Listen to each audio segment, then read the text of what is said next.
भगवान शिव, जो शून्य से परे हैं, अस्तित्व को समझने के लिए विज्ञान पूरे जोर शोर से कोशिशें करता रहा है। लेकिन हमारे देखने, सुनने, स्पर्श करने की शक्तियां और यहाँ तक मन भी सिर्फ भौतिक चीजों को ही समझ सकते हैं। हमारे द्वारा बनाया गया कोई भी उपकरण भी सिर्फ भौतिक चीजों को समझ सकता है। तो फिर वह जो भौतिक से परे है, उसकी प्रकृति क्या है?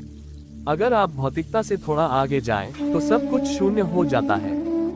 शून्य का अर्थ है पूर्ण खालीपन, एक ऐसी स्थिति जहां भौतिक कुछ भी नहीं है। जहां भौतिक कुछ है ही नहीं, वहां आपकी ज्ञानेंद्रियां भी बेकाम की हो जाती हैं। अगर आप शून्य से परे जाएं, तो आपको जो मिलेगा उसे हम शिव के रूप में जानते हैं। शिव का अर्थ है जो नहीं है।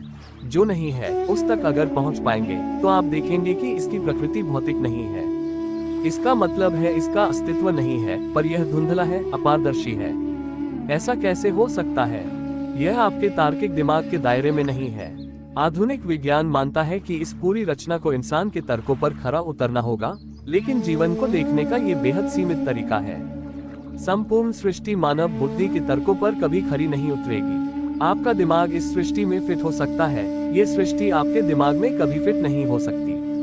तर्क इस अस्तित्व के केवल उन पहलुओं का विश्लेषण कर सकते हैं जो भौतिक हैं।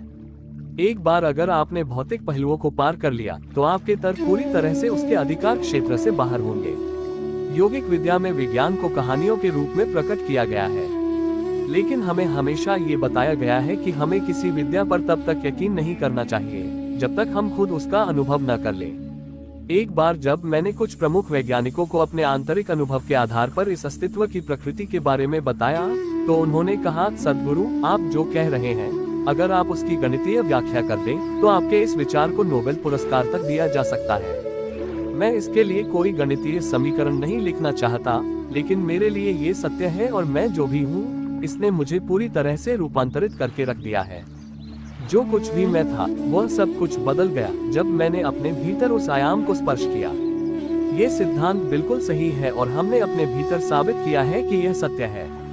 जिस चीज को साबित करने के लिए वैज्ञानिकों ने खरबों डॉलर के यंत्र बनाए, उसी चीज को आपके भीतर आपके अपने अनुभवों में साबित किया जा सकता है, बशर्ते आप इस जीवन की गहराई में उतरने को इच्छुक हो।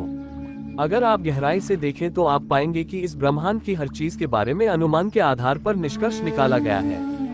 यहाँ तक कि विज्ञान भी अनुमान के आधार पर ही निष्कर्ष निकाल रहा है। भौतिक से परे होने के कारण शून्य तत्व को सीधे तौर पर दर्शाया नहीं जा सकता। यही कारण है कि योगिक विज्ञान ने हमेशा कहानियों के माध्यम से इसकी ओर इंगित किया है। शिव और शक्ति का मेल, आभूषणों और अलंकारों से सजा शिव का रूप इसी शून्य की ओर संकेत करते हैं।